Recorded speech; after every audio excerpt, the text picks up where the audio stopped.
にちは。ニトロ Vlog リリです。さて、今回の動画ですが、少し前に GPD Win4 に関してリーク情報をまとめた動画を公開したんですが、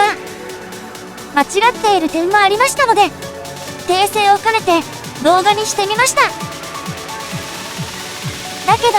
それだけだとあまり面白くないので、GPD Win4 と同様にスライド式のキーボードが実装されているアヤネオスライドと比較して、2機種の差異などを検証してみました。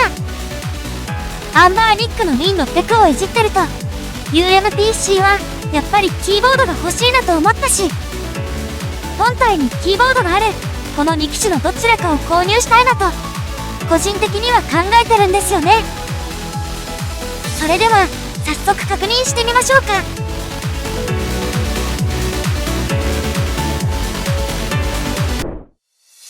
GPD Win4 とアヤネオスライドの共通点は、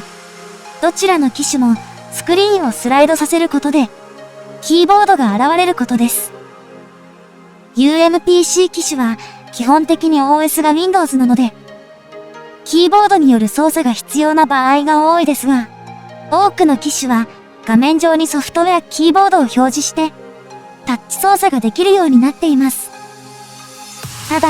表示エリアが隠れたり、そもそも押しづらいとか、あまり使いやすくはないですよね。そういった意味では、物理キーボードがあると、操作性や利便性に大幅な改善が期待できます。ネガティブな点を挙げると、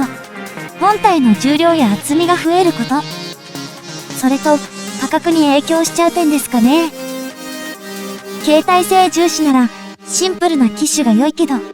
スクリーンをスライドするメカっぽいギミックが好きな人には、GPD Win4 とアヤネオスライドはかなり気になる機種だと思います。さて、それでは詳細が判明した GPD Win4 のスペックを確認してみましょう。搭載 OS は Windows 11、SteamOS にも対応していて、デュアルブートが可能です。プロセッサーは Ryzen 7 6800U。これは最近のハイエンド UMPC 機種に多く採用されています。メモリは高速な LPDDR5 で 16GB または 32GB のモデルが選べるようです。ストレージは 16GB モデルが 1TB、32GB モデルが 2TB になるようですが、構成オプションが他にもあるのかなど不明です。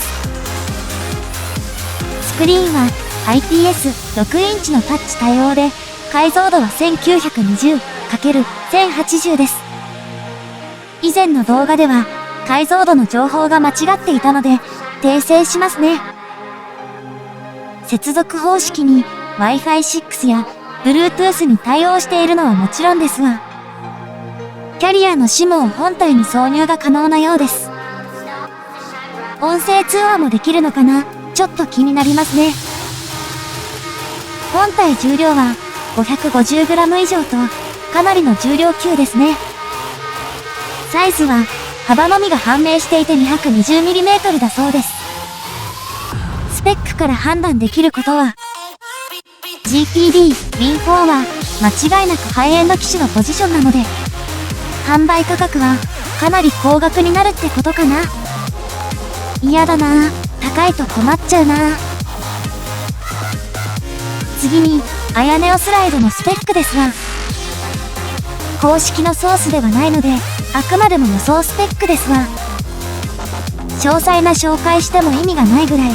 GPD Win4 と同じです。OS は Windows 11、SteamOS、そして独自のアヤネオ OS の起動に対応しているはずです。プロセッサーは Ryzen 7 6800U、GPU は Radeon。ハイエンド UMPC の多くが採用している構成です。スクリーンのスペックも Win4 と全く同じ IPS6 インチタッチスクリーンで、解像度は 1920×1080 です。搭載するメモリやストレージ、ラインナップなどは明らかになっていませんが、プロセッサーや GPU を比較しても、性能には優劣がなさそうです。ただし、AYANEOは GTD Win4 を確認してから、ゆっくりと構成を決めることができるかもしれません。さて、2機種のデザインについてですが、見ての通り、GTD Win4 は PSP、PS Vita のようなデザインで、悪く言えば模写と言えます。なんか、本体を分厚くした PSP みたい。AYANEOスライドは、AYANEOらしい、ポップなデザインで、スクリーンは上下スライドだけではなく、手前に立てて、角度をつけることも可能です。LED のライティングもおしゃれだし、オリジナリティがあります。机に置いた状態で、キーボード操作がはかどりそう。だけど、写真を見た印象から、個人的に心が惹かれているのは、どちらかというと、GTD Win4 なんですよね。デザインの印象は、個人差があるとは思うので、あくまでも、私が受ける印象ですが、PSP のデザインが秀逸だからですかね。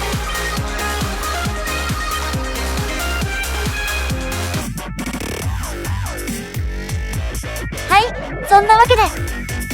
GTD Win4 とAYANEOスライドを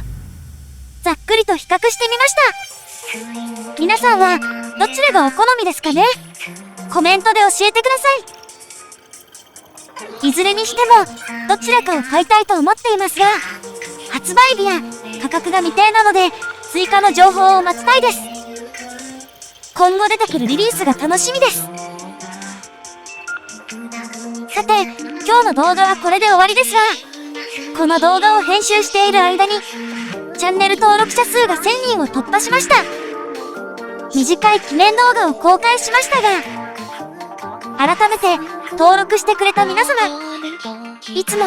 ご視聴いただきありがとうございます。なんとかここまでやれたな。そんな達成感がありますよ。これからも引き続きニトロ Vlog をよろしくお願いいたします。それではまた次回の動画でお会いしましょう。じゃあまたね。バイバイ。